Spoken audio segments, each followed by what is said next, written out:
lot of the realtors out there, and I've been teaching this TRID, and if you don't know what TRID means, it's TILA RESPA integrated disclosures, and what we're going to be seeing is some disclosures are changing. The process doesn't necessarily change, but I think what realtors need to know is the sky is not falling, and this isn't the end to the real estate business. It is definitely a change, and we're going to go through what those changes are. But more importantly, what does it look like? Why is it different from one lender to the next lender? And everybody kind of wants to do it a little bit different. Some people want to, some lenders want to take more ownership of it. Some want to, they don't want it to change a whole lot more differently than what it already is. And so we went through the change in 2010. Why on God's green earth are we doing it again? And so there's a lot of misleading information. There's a lot of unhappy people out there, but man, I'm going to tell you that what I'm going to present to you guys today is going to really dumb it down and simplify it and let the realtors know what they need to know, and really give them a real simplistic, clear understanding of what we're doing. Okay, so the first one is what we're doing is we're combining some disclosures. It is without question, Scott, it is confusing to the consumer under the current process. It's always been confusing. I've been doing this for 12, 13 years, and it's always been confusing. The good faith estimate, the truth in lending, that stuff isn't a real easy form for the consumer to read. They see an APR, they see that they're buying a house for $150,000, $200,000, but they're paying $400,000 for it, and so they're just like, what does that mean? They think their interest rate is their annual percentage rate is their interest rate, and it's not. And so we're really going to simplify it. So the loan estimate is something that's going to be disclosed from the lender's standpoint. Okay, so now what we do now is we disclose a good faith estimate and a truth in lending. Client comes in and signs their loan disclosures, or they sign it electronically. Those are two forms that they have to sign every time. The loan estimate is the new form that's going to be signed, and it has the terms and the cost of the loan. The actual closing costs are on there, and and have it in touch with the loan officer, and it's just got a little bit more detailed information. And it's something that has to be disclosed to the consumer within 3 days of a completed loan application. Now, this is really big, and man, every time I give this class to a group of realtors, they always ask me, this has come up several times, well, what is considered an application? Because a lot of applications are what? We think, and realtors think too, and a lot of us lending guys, have believed that an application is them going to my personal website or their lender's personal website and filling out an online application. Now, that's what that is, but that is not the definition according to, the consumer CFPB. That's not their definition. The definition in the mortgage banking industry is an application, or is considered a true application when we have these 6 things that are listed at the bottom of this PowerPoint. It's the consumer's name, income, mortgage loan amount, social security number, estimated value of the property, and the ding, ding, ding, number 6 is the property address. So when do we traditionally have a property address? Well, we have a property address whenever we have a sales contract.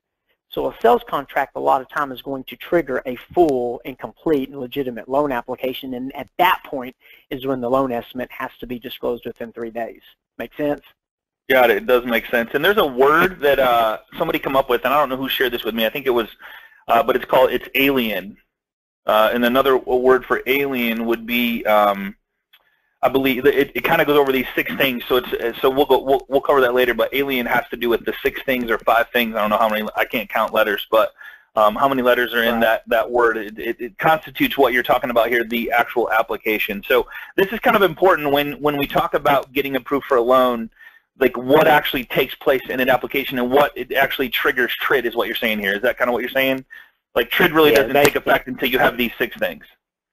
Exactly. Yeah, it doesn't take effect until you have these things. And I just don't, there's just been a lot of confusion. Well, what is, so you're saying when they fill out an application, you have to know. That's not what I'm talking about.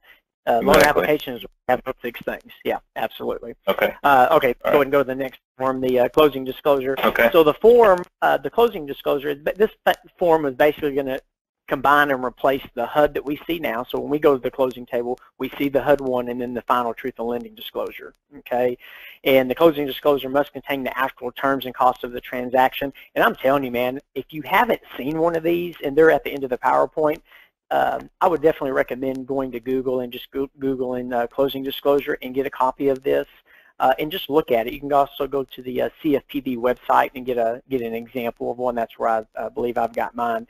And man, it is such an organized form, and I'm going to tell you, man, I really like it for the consumer market. I like it for us real estate professionals because it's so much easier to read than what the HUD statement is now. Is it different? Absolutely. And no one likes change, and therefore we don't like it because it's different. It's not what we're used to. So we do have to retrain our eye on how to look at these things. But once you look at it, I think, and accept it and embrace it, there's no doubt in my mind that it's a more organized and form to be able to read, not only for us but also for the consumer. But the reason that we're replacing it is because the CFPB wants a way to improve the borrower's understanding of the closing costs. They want to make it easier for them, and they want to protect them. Okay, so it discloses a lot of things in a lot different way than what we see in the closing disclosures today. So moving on to the next one, the current process is, Scott, is like we provide a good faith estimate when they come in and sign their disclosures, and we disclose the truth in lending to them. Okay, and it's just confusing. It's just confusing for the consumer because I mean, whenever like when I sit down and have a borrower sign their disclosures, they always ask us every single time, well, what is the APR? I thought my interest rate was 3.75. Why does that say 4.125 or 4 point whatever? And so that's the cost of measuring the loan for the first year with the fees, and you explain that to them, and you still get a deer in the headlights look. So right. So what we're going to see is we're just going to see a more organized loan estimate in that identifies the specific property and all of the information that they need as far as the fees listed. They're in alphabetical order, and then they have like subcategories. Okay, so the realtors won't ever see the loan estimate, except maybe at the closing table they may see it, but this is something that's just between the actual lender and the consumer. It's a 3-page loan estimate. It has the loan terms, the projected payments, the closing costs, and then the closing details. And we're going from, I don't know how many pages we have now. I'm gonna guess and say between a truth in lending and a good faith estimate, we probably have 7 or 8 pages, and so it's going to simplify down to just 3 pages. So, because I know, Kenneth, right now there's 4. Like the good faith is 4 pages, which was the craziest thing that I think ever happened in the mortgage industry because none of it makes any sense, and it doesn't even tell you a PITI, which is principal, interest, taxes, and so it doesn't even tell you a true payment. You got to go to another page for that. So what you're saying is it's going from where it was to 1 page that actually simplifies everything like it used to be?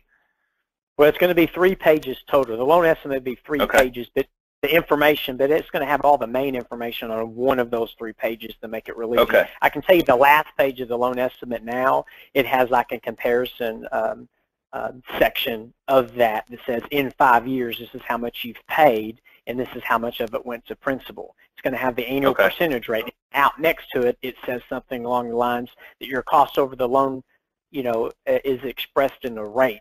This is not your interest rate. It tells them, instead of me telling them and them having to trust the lenders that they're telling them the truth, it says it in writing. So it just simplifies. And then it has like another example. It has your total interest percentage.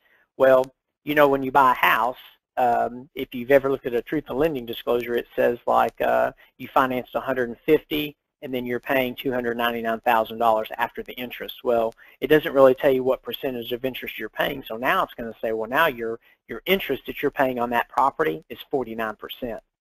So they're trying to educate the consumer market to say, hey, you're paying 49% in interest over the life of this loan, whether it's, the example that they use on the loan estimate's a 30-year mortgage.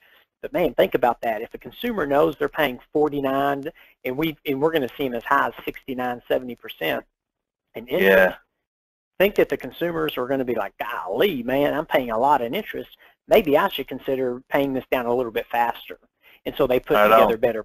So it's just educating the consumer a little bit more so that they can make proactive steps to making getting that mortgage paid off a whole lot sooner. So what you're saying is you're going to make the when people were in the business when the interest rates are in the teens, this is going to those are going to look good again, is what you're saying. Yeah. Well. Yeah. I don't think that. Yeah, I'm just joking. I'm joking. Yeah. I don't think anybody wants to pay 50 or 60% interest. I know. Certainly want to know. Right. Hey, what's right. better? Exactly. Right.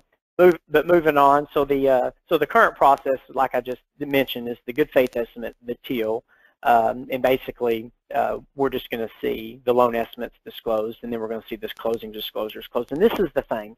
Everyone's talking about, well, the closing disclosure has to be disclosed to the borrower 3 days before we close, and it cannot change after that.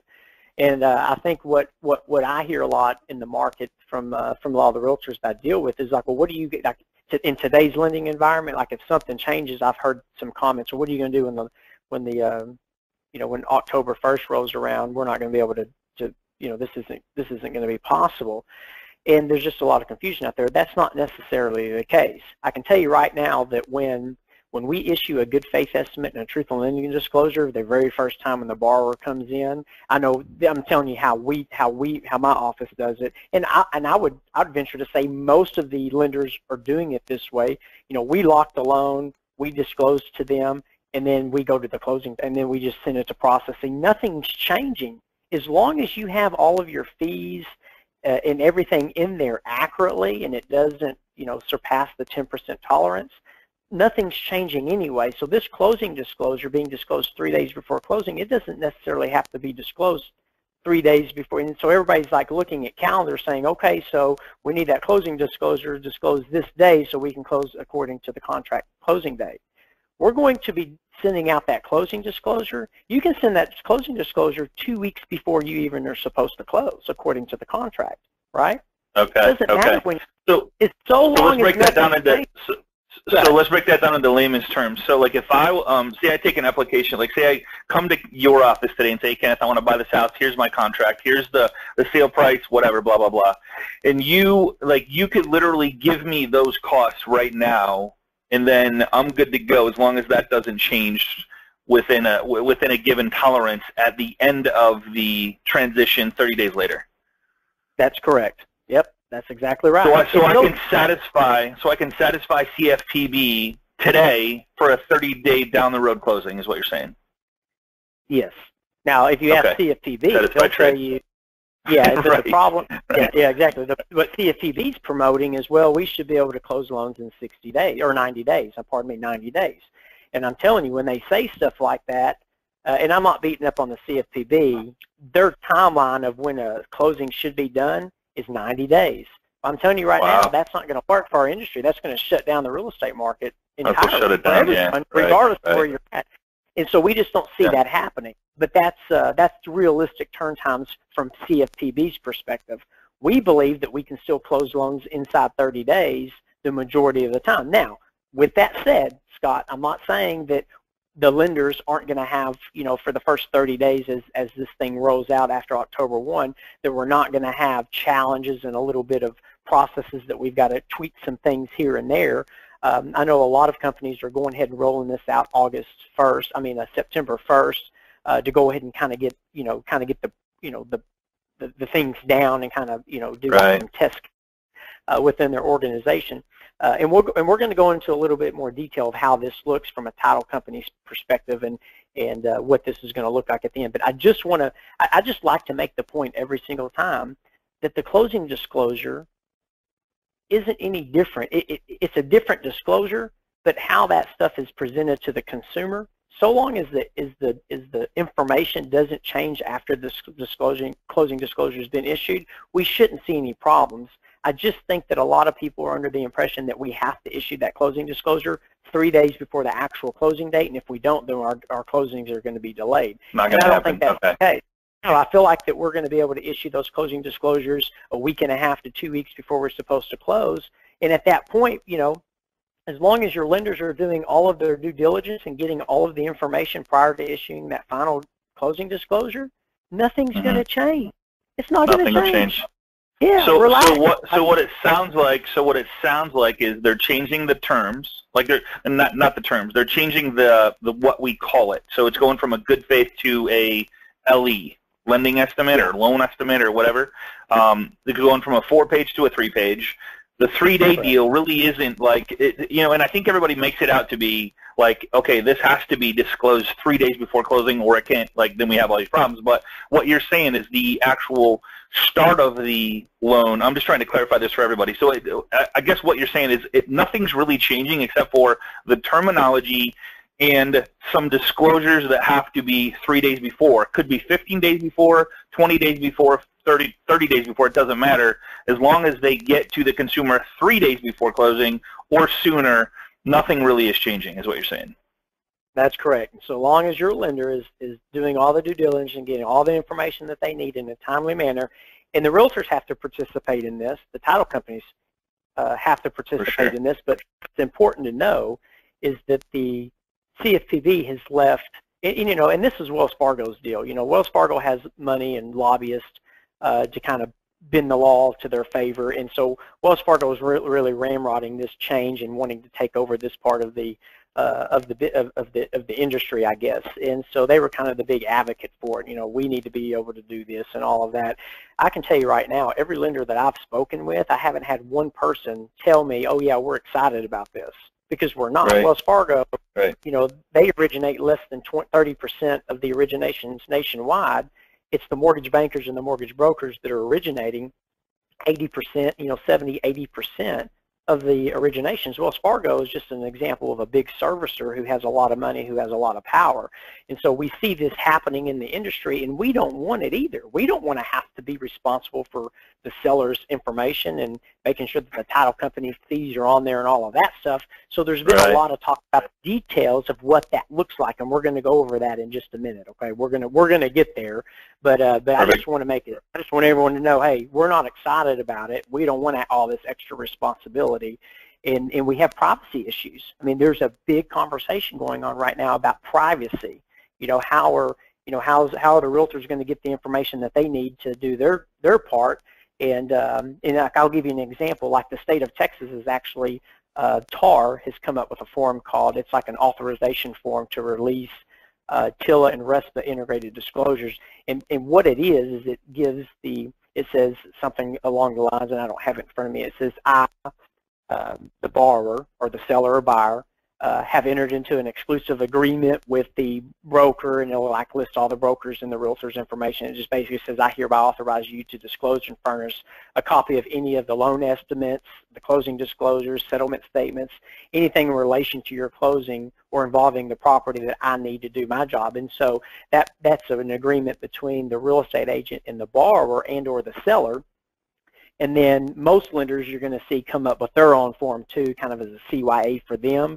And so there's going to be a lot of sharing of information, but man, there's also going to be a lot of lawsuits. And so, the realtors have to cover they have to cover themselves, and every state may have their own form, but the lenders have to cover themselves as well, because now we're sharing a lot of information that raises the question of privacy, and the privacy laws. And so it just hasn't been addressed yet to the level of exactly how things are going to be done, and it's just so new that people are still talking about it. But we'll go into that, and if somebody's got questions on that, we'll move forward.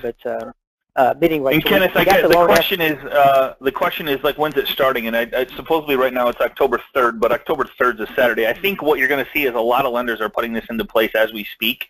And I know that I don't know if you are, Kenneth, but I know that we're moving forward with it like right now, so that when October 3rd comes, it probably isn't. You probably won't even notice a difference. And I would assume that most places are doing that. Now I did hear yesterday there is something in the House that's trying to push it to February, but I think most people are just going to put this in place and just be ready, because it's going to happen. It's just a matter of when.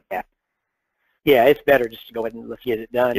October. I've been telling everyone October 1st. It is legally the 3rd, and I'm just assuming that they're going to start it on the 4th. Keep this in mind. If you have a sales contract that is already it's already been executed, those are actually going to be grandfathered in under the previous, standards and laws and all that. But if you have a sales contract that is executed, and they're going to go off the execution date of the contract.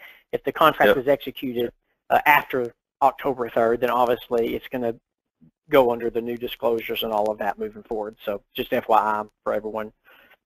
To know that. So, so the next, yeah, so this is basically what we've already talked about. You know, what's changing. Okay. We do have a 10% tolerance. We'll go ahead and skip that one. Okay. So the closing disclosures. All right. So that was a question. So it's a 10% tolerance. Everybody, there was a bunch of people asking that question. So it's 10%. And we'll make sure, if you guys want a copy of this PowerPoint, just contact the loan professional that sent you here, and we'll make sure and get you a copy. And we'll also get the recording posted as well if you'd like to share it with your team or other real estate agents or whatever you want to do with it. So.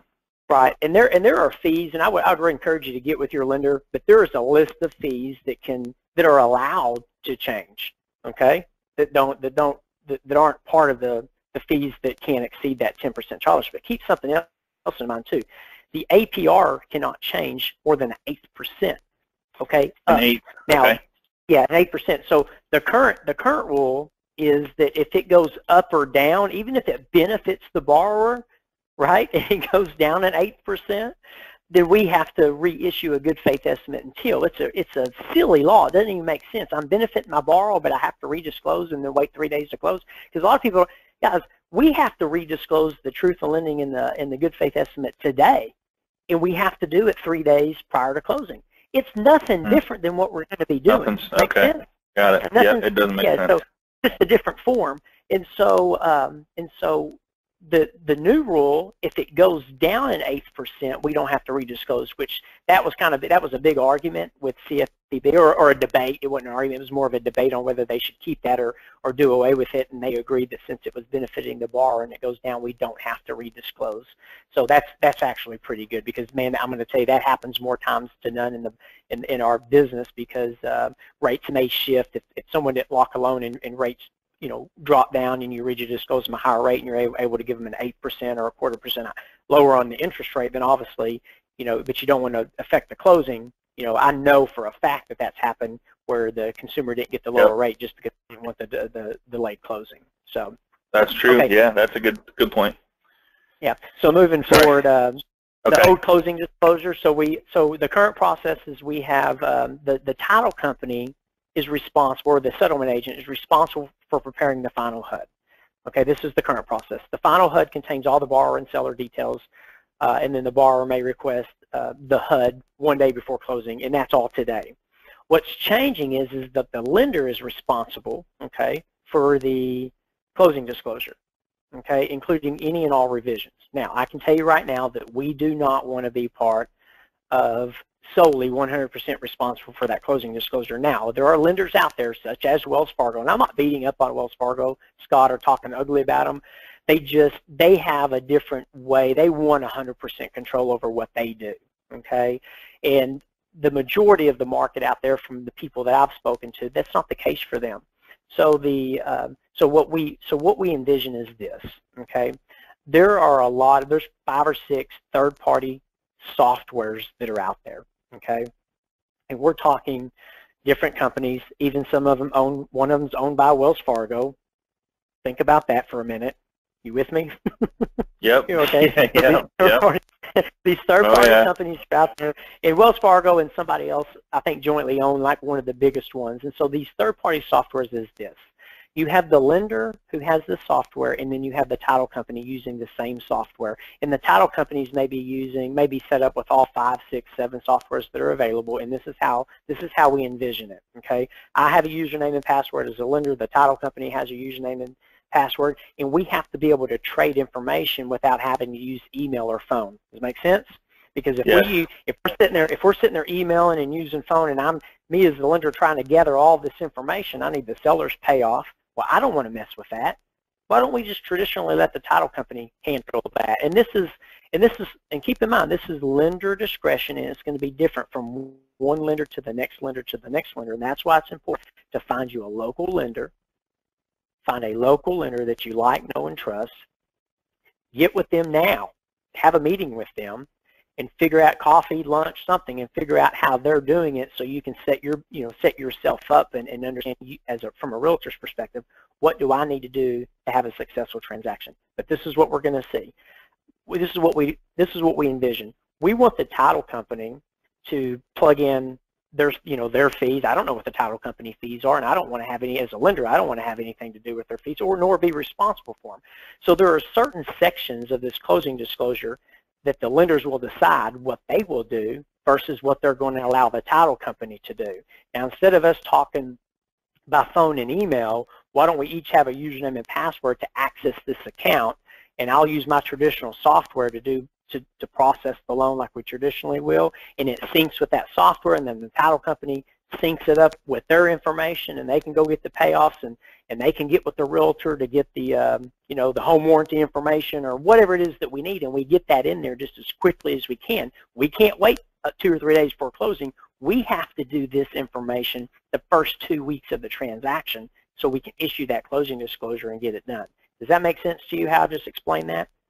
It does. It does totally make sense. Yeah, and we'll answer some questions at the end just to kind of clarify, because I think people are asking the same question. So I want to get through it and make sure we get through everything, and then we'll kind of dive back into what, like, some of the questions that people are asking, that what you just covered, because you're covering a lot of it as we go along. A lot of the questions. I know. Yeah, I know. I am. Look at it this way. It's the same process that we've always done, chronologically in a different order with some new forms added. Make sense? There you go. So things that the title company would normally do, they got the lender doing. Things that the lender would normally do, maybe the realtor's doing, and vice versa. And so it's the same process, it's just in a different order. And so we have to kind of like pause for a minute and say, okay, who's doing what and how quick do you need it? That's what we need. And and there's just a lot of stuff, like the payoff, the title company fees, the home inspection, the pest inspection. If that stuff is being done, you need to get it over to your lender, and we need to make sure that it's paid. That if it's not paid for, that the lender knows it's not paid for. And so we just have to do things a little bit faster on the front end, so we have a smoother process on the back end. Okay. Right. Now the closing disclosure, just are there going to be circumstances that come up in our lending world that require us to redisclose and then have to wait 3 days? Absolutely, that's going to happen. Absolutely. There's going to be circumstances where a loan program changes, something's going to happen. A lot of times it's circumstantial, I think, if you have a good lender. I like to say we close 90 to 95% of our loans on time every time, but there's some times that we can't because of circumstances that are beyond everybody's control. It's just, it's just a circumstance, that we don't have any control over. But when the closing disclosure is issued, you issue it. It's 3 days, and if Saturday does count, okay, so Saturday does count. So if you issued it on a Thursday, Friday, Saturday, and Monday, you could close on Tuesday. Okay, I just want to make sure we touch base on that. And if for some reason something else changes again, you have to wait 24 hours before a new closing disclosure can be submitted. But again, I don't want that to be like the focus on from a realtor's perspective. Because so Saturday's a business day. That's cool that they allowed that at least. Yeah, and they almost didn't. That was another debate that they had whether or not we should do that or not. So we went over the closing disclosure stuff. We'll go. I already talked about the APR increase, and so we'll move on to the next one. APR, cool. What the CFPB website for list of cannot increase? Okay, so we've kind of already talked about certain fees that a borrower cannot shop for, such as an appraisal fee, have a 10% tolerance. Okay, let's move on to the next one where it says what realtors need to know about TRID. You certainly need to be able to explain the new disclosures. I know for what me and a lot of my mortgage buddies have come up with a form, and I'm actually giving it on a local market to my local realtors, and it's basically just a form explaining the law, what's changed, why it's changed, and expect delays. Right? It's better to go ahead and tell your buyer and or your seller up front, hey, we're having some industry changes. Here's a form. I want you to sign it. And the one that we created for our local market, and this is something I can share, Scotty, if we want to get it out to our mortgage partners or whatever. But it basically has the buyer sell it, it has the buyer sign it, it has both realtors sign it. If there's two realtors involved, it has the seller sign it, and it has the loan originator sign it. And the reason we do that is we're just setting up expectations. We're not saying that we're not going to close on time. We're just saying, hey guys, we need to educate our consumer market. We need to educate in our communities. We need to let people know, hey, we've got a big change coming. There could be delays. Okay, it's just. Yeah, I was going to say you're just more or less setting the expectations, and you're letting that you're having them sign them so that they do recognize and acknowledge the changes that are taking place on all levels. So more or less, instead of just saying it, going, here's what's happening, you're actually going, hey, please read this and accept it and sign it, right? I mean, that's really what this boils down to, which I think expectations is everything. Nobody gets upset at a closing if everybody's on the same page. It's when surprises happen. I think everybody on this call would agree with me, and there's a lot of people here, is when you're not updated on a weekly basis, daily basis, when there's changes taking place or something happens where you can't hit that closing date. I think it's just setting the right expectations and letting everybody know so you don't have a moving truck sitting in the parking lot on Friday at 5 o'clock and you can't close, you know? We've all been there. Yeah, we've heard, and we've heard some of the, like some of the bigger lenders and some of the online lenders, and I'm not trying to beat them up either, but their processes are going to be completely different than what it's going to be for that 80% of originators out there originating 80% of the business. It's just going to be completely different. So I can't stress enough that you need to get a local lender on the phone and figure out what their process is going to be. And I know realtors can't steer people away, but they might want to educate them to find a local lender and give them give them a good, a good reason behind it. Hey, we've got some industry changes. Some of these bigger lenders are doing things a little bit different, and they are. And I don't want to get into any scare tactics here, but like Wells Fargo, they have a couple of floors of people that are going to be making these changes, and they're just not going to have the same urgency as a lender is going to have locally. Okay, that's basically what you're going to see. So most lenders will be providing the final closing disclosure. That's true. Okay, we want to issue that closing disclosure as quickly as we possibly can. We don't have to wait till the third day, and all that before closing to get that done. But we want to make sure it's being done, when the file is either approved in underwriting, or just a couple of days after that, because nothing should change. By then, you should be able to have all your information to be able to issue that. Escrow will no longer be responsible for providing this to the borrower. And let's talk about the elephant in the room, Scott. Yep. So there's two things, okay?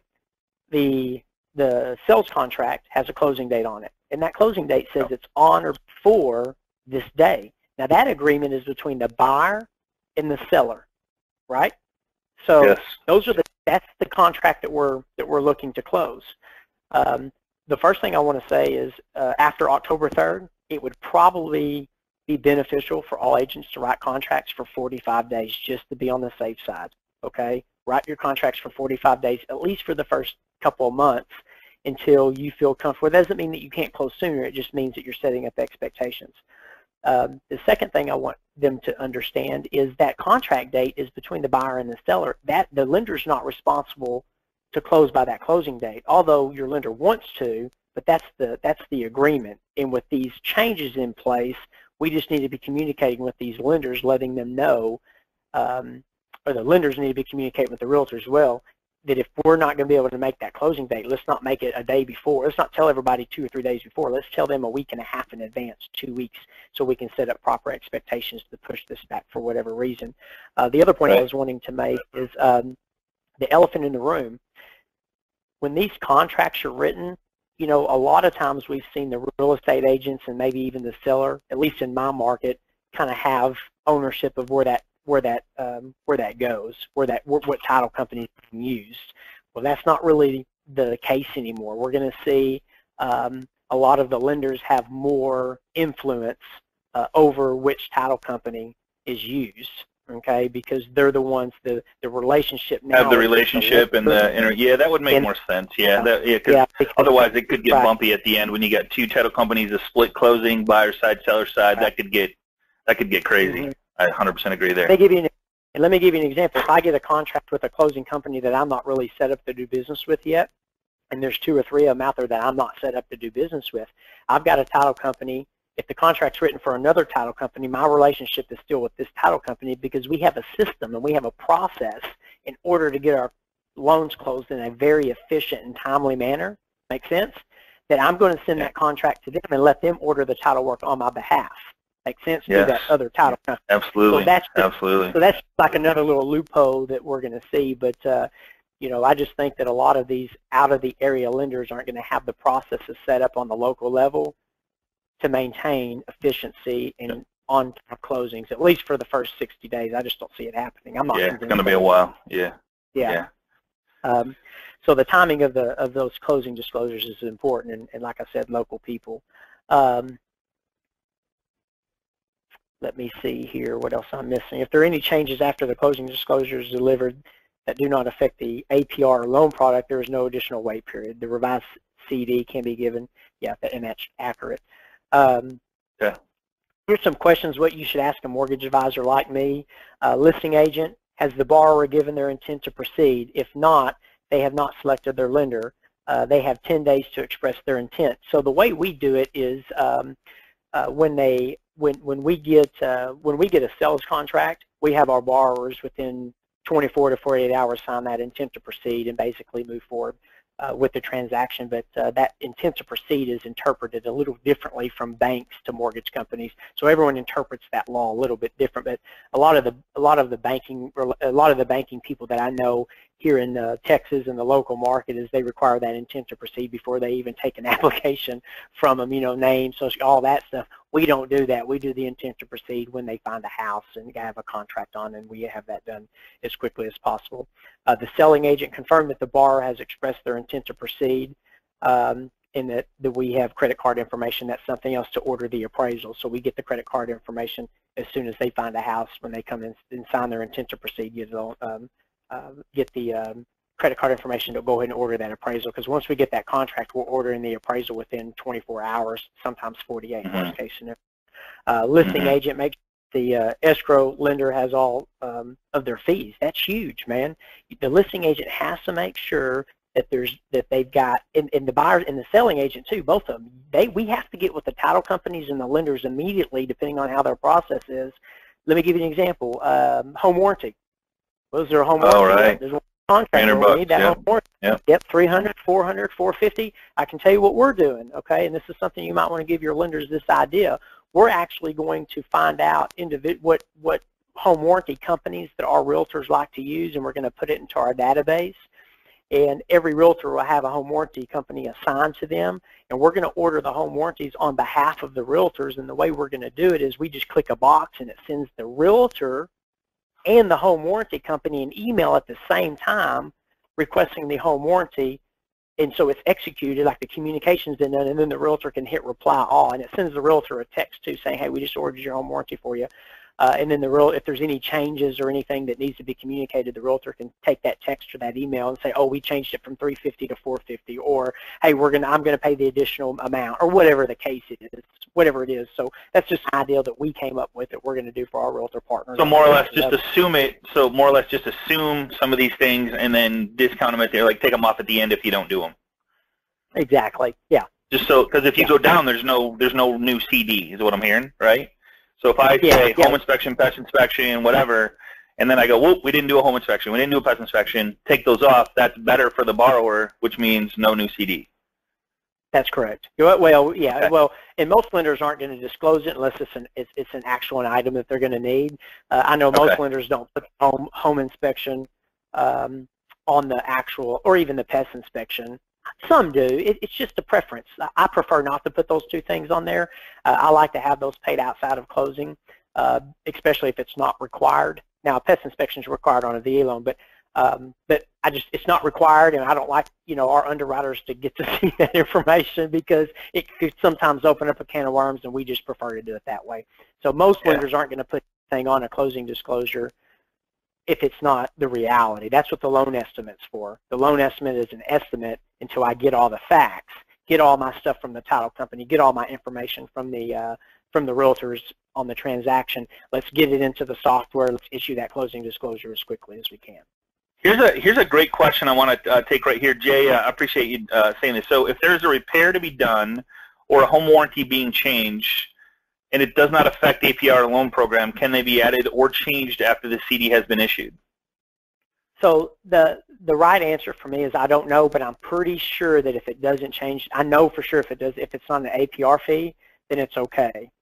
So yeah, so so he's right in that regard. I'm pretty sure that he's right in that regard. Okay. If it doesn't, if it's not an APR change, it wouldn't be an issue. All right. Awesome. Okay, but it's definitely something, got to keep in mind, like, man, we've got to, they want me as a lender, they want us as a lenders to be responsible for the realtor commissions, right? Well, we know that I've seen realtor commissions change and be updated, man, all the time. And if we're issuing a closing disclosure on behalf of a seller, who am I to issue that closing disclosure without talking to the realtors and having the accurate information to issue that accurately? You know what I mean? And so, yeah, and they're allowing for a closing disclosure to be issued for the buyer and then a closing disclosure to be issued to the seller. Most companies aren't going to do it unless the state mandates them to issue separately. Why, I don't know, but we're going to probably see most of them still issued on one closing disclosure. So. Okay. So these are a couple things that are exempt from the new TRID. Yeah, home equity. As of right now, as of today. Yeah. As of right now, yeah, they don't apply reverse mortgages, mobile homes, commercial loans, and anything that's kind of a unique property. You know, a houseboat or something like that. So. Cool. And then on the next one, it just says what realtors need to know about TRID. After the closing disclosure is issued, try not to change anything. If you do change something, notify the escrow and lender immediately so we can make sure that we issue a new closing disclosure if it is something that's going to affect the numbers that we need to have accurately on the closing disclosure. Definition of business days, we talked about the Saturday does count. Yep. But means all calendar days except for Sundays and legal public holidays. And so, not that would come up, but it may, you know. So these holidays are something that that we have to take into account as well when those come to pass. Now, let's look real quick, and again, I can't encourage everyone on the call to Google the loan estimate and the loan disclosure, or just get a copy of this PowerPoint. But if you look at the loan estimate on the next page, Scott, let's look through this, because this is really a good thing. It has the loan estimate titled, and it has the borrower's information. The loan amount is there, the interest rate, the monthly principal and interest. It has prepayment penalty. Well, who would have thought of that? Yes or no? Right, you know, right. Is there prepayment penalty? Is there a balloon payment? Yes or no? You know, and then it has the projected payments. Well, it says what the payments, the principal and interest, the mortgage insurance, estimated escrow, and then what the total estimated payment is. Guys, I can't emphasize. You know how clear that is compared to what we disclosed to them now? Oh my God, that's amazing. Yeah. That's a lot, so much easier. And then you can actually show them. See, the 1 to 7 years has what their payment is, $1,050. And then you have the years 8 to 30. What drops off predominantly mortgage insurance. The MI, the mortgage insurance drops. Yeah. A conventional loan is going to fall off after about 7 years. Nice. So it's telling them what their new payment's going to be. It separates the escrows, the property taxes, and the insurance, and it has the estimated closing costs. But this is phenomenal for me. Includes $5,600 in loan costs, and this is just a CFPB example. This isn't my example or anyone else's example. This is just what they've written up for themselves. And then $2,300 in other costs, such as more likely the prepaids. And then estimated cash to close. It has the total estimated cash to close. And you go on to the next page, and then it just breaks everything down into all the details that every consumer will see. Yeah. And it's bullet point. It's organized. It has the origination charges. Okay. It has the services you cannot shop for, or that you can shop, and then the services you can shop for. Okay. And then it has taxes and other government fees. It has the prepaids. Initial escrow payment at closing. It breaks it out separately. And then it's just easier on the eyes from a consumer standpoint. It is easy, yeah. It's really nice on the eye, yeah. Right on. So this and then again, it breaks down here. This is awesome. Yeah. So this is what the lenders are going to be sharing. And look on the next page, man. This is what I was talking about earlier. It has a comparison. Hey, in 5 years, you're going to pay $56,582 in principal, interest, and mortgage insurance. Well, check this out. You're only going to pay $15,000 in principal, right? So this is good for a selling agent or a listing agent who's about to list a property, and the people live in their house for 5 years, and they think that they can sell it for $50,000 more than what they bought for it. And you know, this is a good tool for them to know. So hey, after 5 years, you know, in this scenario, you pay down. It's going to cost you $56,000. Yeah, right. Yeah. So, you guys catch that? I don't know if everybody caught that, because I know we've been talking about TRID, but this is a great thing that you can use as a real estate agent when you're looking to help people sell their home and talk to them about what their home is worth and what they've paid and what they haven't paid, or what's went towards principal and what hasn't went towards principal. So that's a great thing. Yeah. Annual percentage rate, that's a big thing in the consumer market. They don't know what it means, and it says right there in black and white, this is not your interest rate. And then it has total interest percentage. So this example says that the consumer, the buyer of this house, paying 69.45% in interest. It's true. Wow. That's what's happening. And so it's just, it's just really, and then it breaks down some of these other things that's important too. Lets them know that the servicing is going to be sold more than likely. If it's a refinance, it says that if your payment's more than 15 days late, the loan requires homeowners insurance, all that stuff's in there. And then it lets them sign it at the bottom. This is the first time since I've been in the business where they have a form that has all the, like the good faith estimate and the TIL that we have today, the most important forms in the package. And guess what? There's no signature line on them. I mean, it's the I know, there's nothing. You just flip through it. Oh, okay, sign over here on a blank page. Yeah, exactly. And then we go into the closing disclosure, and this is what the realtors are going to see. This is what we're going to have at the closing table. This is something that we're going to be all looking at, and it's real similar to the loan estimate. Okay, it's got a little bit more detailed information in there. The first page is predominantly the same as the loan estimate, but if you go to the second here we go. Okay, so you're going to get this at closing, this right here, which will, okay, and then this will be at closing. Okay, cool. All right. Yeah. And then you'll have the buyer side, and then you'll have the seller side. And again, we don't need to go over every single line today, Scott, for time purposes. But I want to leave a couple minutes for any questions. But if you look through here, you can kind of see how it's very similar to a HUD. It's just more organized. It's in alphabetical order, according to each section is in alphabetical order. And so they break it down in like subcategories, and then it's alphabetical order. So remember the old HUD, the current HUD shows number lines, like it's 800s and 1,000, 1,300, all that.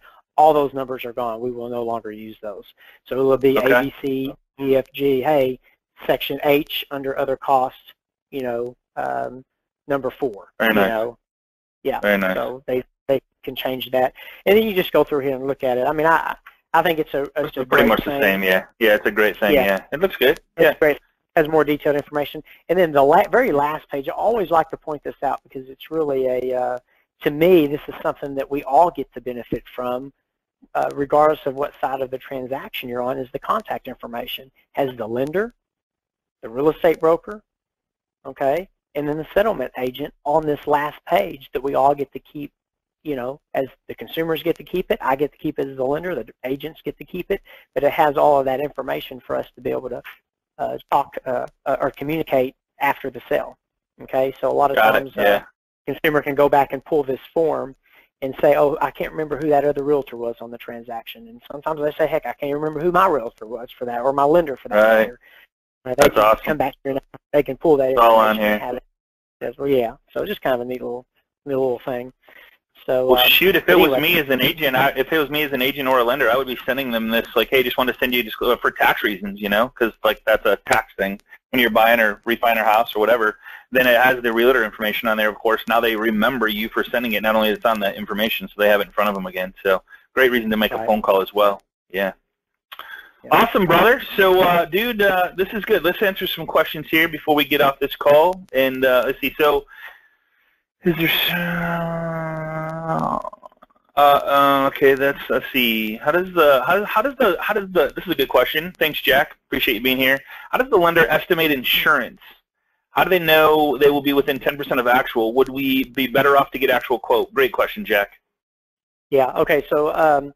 So traditionally, on the loan estimate, we're estimating what it is, and then when the loan estimate, they're signing all their other loan disclosures. As soon as it hits my processing, which is within 24 hours, they go into our system. And I want to be very clear about this. You have to find a lender that has some phenomenal processes and systems. My processing team virtually goes in and just clicks 4 buttons, Scott, and it orders insurance from 4 different insurance providers. It emails the insurance agent and the borrower, because some borrowers don't know who they're using, and some of them already know who they're using. So when we meet with a client on the front end, that's the first thing that we need. Hey, do you know who you're using for insurance? If they say yes, who is it? And we plug in their information, and we get a quote from them. I need you to get a quote from them immediately, as soon as you can. And when they drag their feet, my team's in there asking for it within 48 hours. if they say, we don't know who we're using, do you mind if I help you shop for that? I've got 4 people. You can use whoever you want, because we haven't signed a disclosure letting them know that they can use whoever they want. And then they basically say, yes, help me shop for insurance, and then those 4 insurance companies will just call them and try to quote their insurance. Once they get the quotes, they send them to my office. But the loan estimate is just estimating it to go ahead and get the file into processing, and then we'll update it before we issue the closing disclosure. We're going to have insurance. Who are you using for insurance? I'm going to know that before we issue that closing disclosure. And most lenders, I think, that not all of them, but I mean, we all know there's a lot of knuckleheads out there, but I think that there's a lot of good professionals and lenders out there that will hopefully have a process in place to get that done up front. Cool. And Jay, I appreciate you saying this. Just so you guys know, make sure that they know the 69% in interest is divided over 30 years. So just wanted to clarify that. So DS is saying, so you're saying you're helping your agents by paying for the home warranty up front for them. No, we're not paying up front. We're just putting it as a cost on there. If it's being done, I would assume, right? I don't know if I'm saying that right. So it's not that it's being paid for. It's just that if you don't have the cost in there and then you add the cost after the CD goes out, the CD has to be redone, I would assume. Is that kind of? That's correct. So you're being proactive on it. So you're being proactive. Okay. That's exactly right. Because there's been, realtors know this. They've sometimes they forget to put. I've seen them forget to put it in there, negotiate it after the fact because repairs or something came up. Well, we want a home warranty now. Okay, things change, man. We know that, and all we're saying is lenders, when those things change, we need to know up front, and we need it ASAP, because just because you put $350 on the contract, maybe the realtor wants to. Maybe they had a verbal agreement with their buyer to pay $450 for one. I don't know. There's a thousand different scenarios we've seen.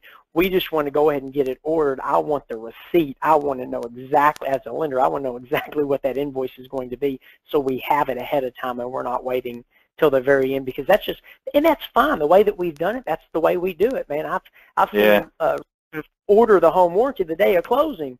Oh yeah, I need to get that ordered. And they do it the day of. Right. It's not good. Yeah. And that's fine. That's how we've always done it. And there's nothing wrong with it. But under the new change, then we need to go ahead and have that. We need to have that done like probably the first 2 weeks tops.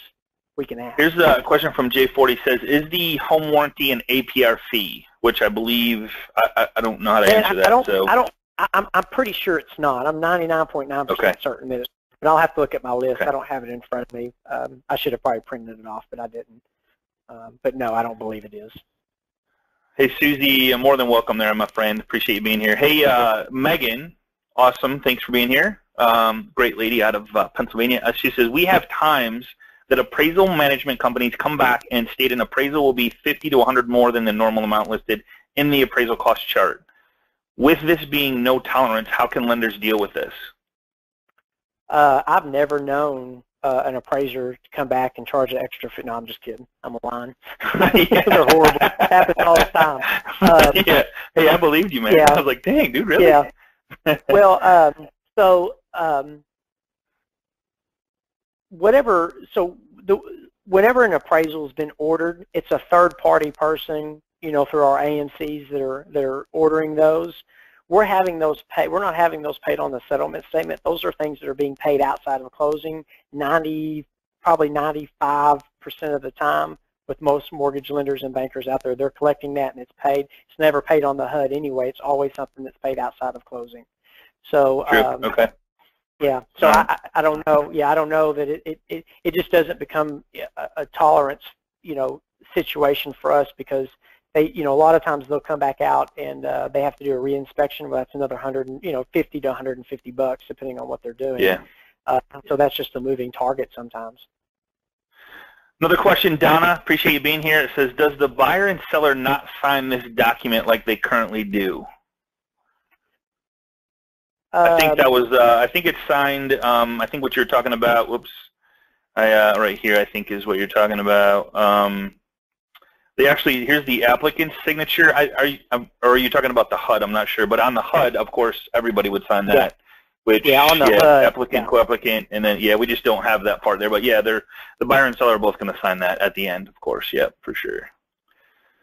The PowerPoint will be available. It'll be up on the recording page. Just contact the loan professional that sent you here. If you're not getting it, let me know on the Facebook page is facebook.com/groups/agent mastermind. We're all part of the group there, and it's over 15,000 and growing. If you're not there, there's just a ton of great activity and questions and input. And I really appreciate everybody that does participate in there and answering questions and giving your input on that. It's just a great place to be. So I do monitor that pretty heavily. So if anybody's selling anything or trying to promote anything, it's not for that. It's not for listings. It's true trying to help people to have a better real estate business. So just keep it clean as far as that goes, or you will be banned from the page. Kenneth, man, I think we covered all this stuff. So, guys, we'll keep you updated on the Agent Mastermind private Facebook group as this transpires and what happens. And just know that, man, you said it several times, Kenneth. And the one thing I kept writing down was build a relationship with a lender that you know is proactive and sets proper expectations. If you're on the same page and everybody knows what's coming down the line, what's going to happen, everybody's going to be happy. Closing should be a celebration, not a rush and oh crap or whatever. It should be a celebration. If everybody's upfront and on the same page, that's what happens. It's a celebration. So I can't stress enough is to build deep relationships with your lender. Make sure that they're putting stuff into effect that's that's proactive. They're not just waiting till the last minute to do this. I think everybody that I've talked to is being very proactive on this. It is going to be a change that's the same for everybody.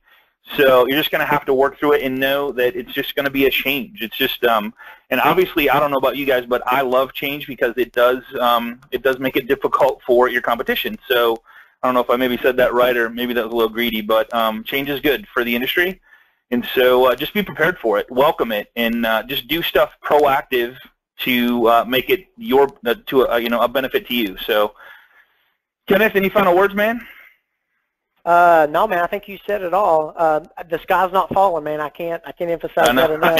Good lender, man. Yeah, it's going to be fine. Right. I know we don't like, and I agree with you, man. We don't like change, but it is an opportunity to. It is. Yeah. It's a great opportunity for us, and you know what? At the end of the day, it's all to benefit the consumer, and I'm a big advocate. Absolutely. And what's best for them, and if we can be better for them, let's do it, man. Yeah, and my final word, Kenneth, if you guys, who on this call would like 1 or 2 or 3 more deals on their plate in the next 90 days? Anybody? Anybody want to raise their hand? Say yes if you do, and I'll tell you exactly how to do it. Nobody says it, I won't tell you. I'm just joking.